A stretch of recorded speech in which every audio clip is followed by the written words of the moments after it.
My name is Kishaba, and I'm a native Northern Californian. I professionally work for the state of California and have been a public servant for all of my professional career. Many, many years ago, I was actually a juror on a very difficult child abuse case.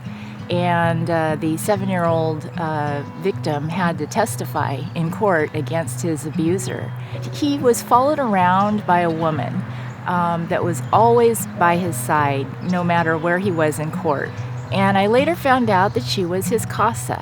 And I thought, wow, this is just remarkable. So that's how I learned about CASA and raising my own 2 boys. You know, I'm just incredibly grateful that I was blessed with a network of family and friends.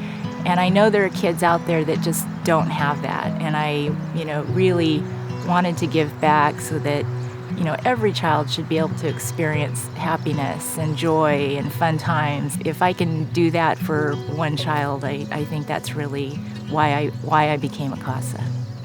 When I arrived at her home for our first visit, I was just surprised that she greeted me and, really had no hesitation. We just sat and we read books and just got to know each other a little bit.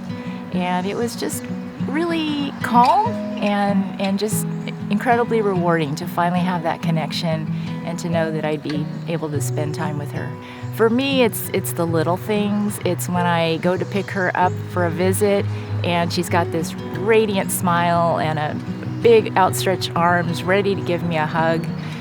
It's the times that we go leisurely walking through a park and she'll just reach out and grab my hand so that we can hold hands as we're walking along. And, when reading books, she'll lean over, and one time she actually just leaned over and gave me a hug, and it was just out of the blue. And for me, those are the types of moments that you realize you're connecting with this child and you're building their sense of safety and security, which is something they haven't been able to experience in their young lives. I would say to folks that feel that maybe they don't have time, thinking, how am I going to fit this in? How am I going to fit in weekly visits and court dates and meetings with social workers? You just end up finding a way. And sometimes other things just become lower priorities because your CASA youth is, who you're advocating for. And for me, I've found that it's easy now to find the time. That you're going to have challenges, you're going to have difficulties, you're going to be frustrated at times.